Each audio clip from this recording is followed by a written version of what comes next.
Imagine stepping outside, looking up, and expecting to see, a normal blue sky or maybe some clouds. But instead, the sun is completely blotted out by this massive, swirling, chaotic ocean of ancient books, leather-bound texts, and just billions of floating papers. What if books literally replaced our atmosphere? Welcome to This Explainer. Today, we are diving into an absolutely mind-bending thought experiment, exploring a world enveloped not by gases, but by a literal atmospheric library. Let's get right into this bizarre high-stakes reality. So, what if our sky was instantly filled with history? The immediate split-second shock to our planet would be absolutely staggering. Suddenly, every single gust of wind carries the actual physical weight of human culture right above our heads. Sunlight is fractured, filtered through these thick layers of translucent parchment and giant encyclopedias. The atmosphere is no longer an invisible shield, right? It's become this dense, fluttering canopy of human memory. And the sheer scale of this, it's honestly hard to wrap your head around. We are talking about millions upon millions of suspended papers just floating in the wind. When humanity steps outside on day one, they don't see debris crashing down to Earth. Because of the bizarre physics of this new reality, these texts are caught in perpetual suspension. They're riding global air currents to create this massive hovering archive. It's almost like gravity just decided to make a complete exception for human knowledge. The Persian source material for this explainer actually describes this phenomenon with a phrase that is poetic but also terrifyingly literal: the ocean of suspended books. And it truly behaves exactly like an ocean. Just like marine currents carry plankton, atmospheric currents are now carrying this endless sea of texts. Tides of literature literally shift with the temperature. Atmospheric pressure basically dictates whether a priceless medieval manuscript hovers right over your roof or drifts miles up into the stratosphere. Section 1. The Atmospheric Library. So, what exactly is trapped up there in our new sky? Well, look up and you'll find millions of loose pages fluttering around like birds.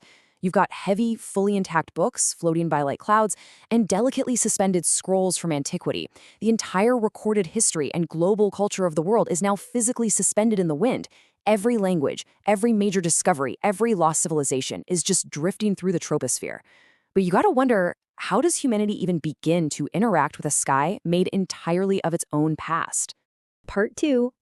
The Word Hunters. With basic survival and normal life completely disrupted, society has to adapt. And this gives birth to an insane, high-stakes new profession. Retrieving our lost history from the sky becomes a dangerous, literal science. Step 1. Build a tremendously long net or some kind of specialized glider. Step 2. Take to the skies. And Step 3. Catch the falling knowledge. This isn't a metaphor. People are actually engineering wild, aerodynamic ways to reach directly into the sky just to extract information. And the urgency of this hunt, it is absolutely off the charts. These word hunters desperately navigate the skies to catch highly valuable, specific fragments, like missing pieces of maps and lost poems. Imagine a world where figuring out how to navigate your own terrain requires you to first catch a map blowing past a skyscraper, or a society where culture is kept alive by brave people sweeping the sky with giant nets just to recover a single stanza of a poem. Information isn't digitized anymore, it's atmospheric, and retrieving it takes serious physical courage. Part 3. The Seasons of Wind. But here's the thing, the atmosphere is never static, right? As the months roll by, we have to ask how global weather patterns interact with millions of floating books. Think about the contrast here. Normal weather brings rain and snow to water the earth. But in the atmospheric library, seasonal shifts trigger something called the season of winds. When high and low pressure systems collide now, the chain reaction is catastrophic. The wind doesn't just howl, it violently churns this entire ocean of books, creating a friction and density that actually alters the very climate of the planet. This all leads to the ultimate weather event in this scenario, the storm of words. The source defines this terrifying phenomenon as happening during the season of winds, where you get these heavy, blinding rains of pages falling straight from the atmosphere. A massive windstorm no longer brings a deluge of water, but an unprecedented, heavy downpour of literature. And the sheer mass and physical weight of millions of paper pages plummeting to the earth at high speeds, it would be incredibly destructive. The chaotic aftermath for human civilization would be, frankly, stunning. Cities are completely blanketed. Infrastructure grinds to an absolute halt, as streets, highways, and rooftops are just buried under this heavy rain of books. It's a total logistical nightmare. But crazy enough, at the exact same time, a storm of words means a sudden, overwhelming delivery of global history right to your front door. It is equal parts environmental disaster and the greatest cultural goldmine imaginable. Humanity literally has to dig themselves out of their own history. Which brings us to the end of our journey into the atmospheric library.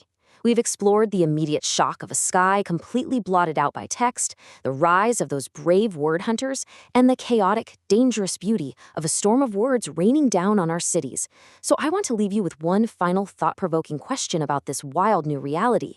As the season of winds howls outside, if you stood on your roof with a net and you could catch only one single floating page from the entire history of the world, what would you hope it says?